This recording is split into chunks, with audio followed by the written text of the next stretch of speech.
write the answer to the question that we were planning in the last video. So as a reminder, that question was, how does Stevenson present Hyde as a frightening outsider? Before we start thinking about writing our answer, I want to just go through the key things that need to appear in our answer in order to make it a successful response. So you'll see here that there are 3 assessment objectives, and you probably talked about these when you were in school. AO1, Assessment Objective 1, is about the what. So it's about our understanding of the question, what our answer to the question is, what points we're going to make in answer to that question, what's our understanding of the text as a whole, and what quotes will we use in order to make sure that we can evidence that understanding. AO2 is about the how.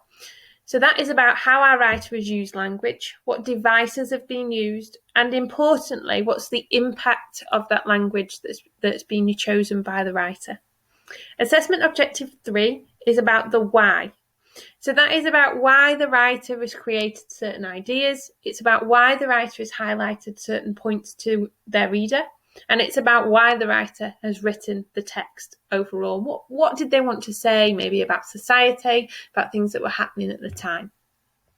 So last week we concocted our plan at the end of the lesson, so Daisy, and we came up with our introduction, which was the answer to the question in brief. So to what extent is Hyde a frightening outsider? And paragraph 1 was about our appearance of Hyde and what he looked like, how he's described. Paragraph 2 about the behaviour that he demonstrates. Paragraph 3 about the reactions caused in other characters. And then we were looking at our conclusion and our overall opinion of the character. So we're going to think about our introduction first of all, introducing our answer, giving our opinion about whether Hyde is in fact a frightening outsider. So I'm going to read parts of the answer and then I'll talk you through what makes it a good part of the answer. We'll also see that there are various different fonts here. So if we are looking at the normal font typeface here, then that's grade 4 and above. If we're looking at the bold text, that's grade 5 and above, and then anything that's in italics, that is grade 7 and above, aimed at grade 7 and above. Also take note of the fact that this isn't a complete answer. This is just one paragraph and an introduction. So it's important that for your answer, you'd be looking at more than one quotation, and definitely more than one quotation, and from different parts in the text as well. So we're going to start with our introduction. The Gothic detection fiction, Jekyll and Hyde, is constructed by Stevenson to create fear and anxiety in the reader through methods such as the frightening characterization of Hyde. Stevenson creates the character of Hyde to explore the nature of man and how evil can be hidden within us all. As well as this, Stevenson's presentation of Hyde's appearance definitely presents him as both frightening and unlike anyone else in society. However, it's the fact that Hyde represents the evil within us all that could mean that he's not such an outsider after all, as he resides in everyone. So here I've given my answer to the question, that he is frightening and he's unlike anyone else in society. I've also talked about the fact that this is a Gothic detective fiction, and I've mentioned Stevenson early on, and I've also thought about the key method that Stevenson is using, the frightening characterization of Hyde. Here we can see in the grade 5 and above section that we're looking at a caveat to our answer, so a however moment. And that's where we're thinking, not everything is quite as it seems, and perhaps he's not such an outsider after all because he resides, or he represents something that resides in everyone. So that's our introduction. It introduces our point of view and the first kind of overview of our response to this question. I'm going to then think about how that would look like in terms of our first paragraph. So, chapter 2 is a pivotal moment in the text because it shows us how Utterson's curiosity gets the better of him, and he feels compelled to go and see Hyde for himself. This decision drives the narrative forward as Utterson's feelings of revulsion and hatred motivate him to try and understand why Jekyll is supporting such a frightening and unnerving character. So here we're thinking about our planning when we looked at what came before and what comes after the extract. So we're saying why chapter 2 is important, what does it tell us about this character of Hyde, and then about the way in which the narrative is being driven forward by Stevenson and the choices that he's making. So we're going to go into then introducing our first quotation.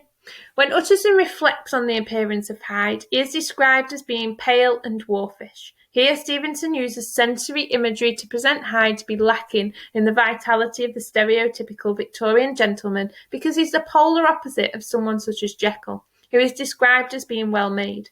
Stevenson's use of the adjective pale is interesting here. It suggests that Hyde is somehow underdeveloped or unwell in some way. So here we've thought about our key quotation, pale and dwarfish, from the plan that we made last week. We've thought about Stevenson and what Stevenson is using, sensory imagery, to present Hyde, and this bringing in of some context of the Victorian gentleman and that stereotype. We've thought a little bit more detail about Stevenson's use of an adjective, so an individual word, and we've made a clear point about what that suggests. That's a level 4 answer, and grade 4 answer, so you're thinking about this type of text here. If we're going to develop that on a little bit, then we might go on to say something such as, for many during the Victorian period, being pale was a sign of wealth. If you were pale, it meant that you didn't need to work outdoors and could stay away from the midday sun. Hyde's presentation contradicts this, as his colour may link to illness, not necessarily physical, but mental or developmental. So there you can see in bold, a grade 5 and above, I've pushed past the obvious interpretation. I'm starting to think a little bit more carefully about how Hyde is being presented by Stevenson. The use of the adjective dwarfish echoes this. Due to Hyde representing the evil within mankind, his dwarfish appearance could reinforce the idea that he is the representation of this suppressed aspect of our own personality, which is rarely allowed to fully develop. So here, in italics, grade 7 and above, we're building on our analysis of language by looking at dwarfish in a little bit more detail, and we're thinking about the evil within mankind, we're thinking about the representation of the suppressed aspect of our personalities. So we're looking a bit more perceptively at this point, and we're thinking about the Victorian readers' fears about how we developed as human beings and the fact that we had these hidden lives within ourselves. To continue on then, we need to be thinking about how that links to context in a bit more detail. Stevenson may have wanted to reiterate the idea that this fearsome or evil aspect is present in us all, a concern that the Victorian society had during reception of this book.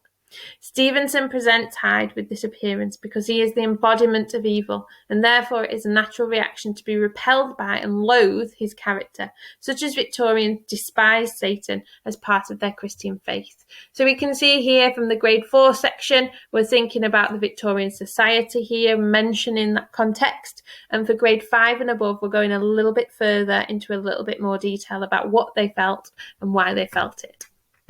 So we then want to link it to another part of the text. So the reader's fear is further provoked by Stevenson when he describes Hyde as having ape-like fury. Here, Stevenson explores the reader's concerns regarding Darwin's theory of evolution, the idea that man has descended from apes. By describing Hyde as having ape-like fury, it suggests that he is lacking in the morality found in human beings and is therefore unable to control his innermost desires.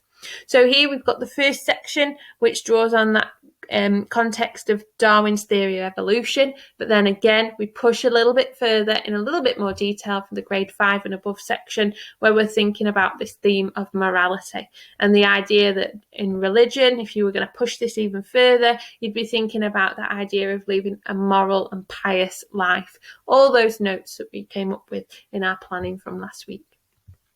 So we've thought about how we can unpick our quotation. We've got our introduction here. We've unpicked a key quotation and we've linked it to context and we've linked it to elsewhere in the text as well.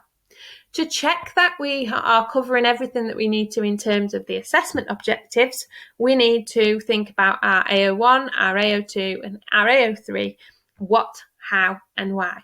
And just because I'm on a laptop doesn't mean that I can't get my highlighters out. And so we're thinking about what in yellow, how in green, and why in purple. So you will see if I've highlighted my answer here that my answer is interspersed with areas that pick up credit for AO1, AO2, and AO3. We have a little bit of AO1, the what. We have a little bit of AO3, the why. We go on then with more what, and then we look at a little bit of a how. So what Stevenson using, the language use, the structural choices that he uses in order to express his opinion and create impact on the reader. Now, we're not going to read through this again, but you can see that we haven't got a block of yellow and then a block of green and then a block of purple. We've got it interspersed together because the what is supported by the how and the why. And we might use the why to support some analysis about some language use. So it doesn't have to be separate, and it shouldn't be separate. You should use AO1, AO2, AO3 to support each other in your response. So as you continue your work this week, you might want to continue writing part of this essay to get a little bit more comfortable with this form of writing. And then I will be setting you the task to be able to write up your notes from last week if you were looking at the independent extract as well.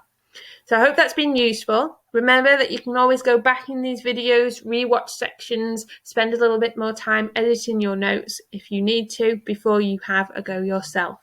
Have a really great week, and I'll see you soon.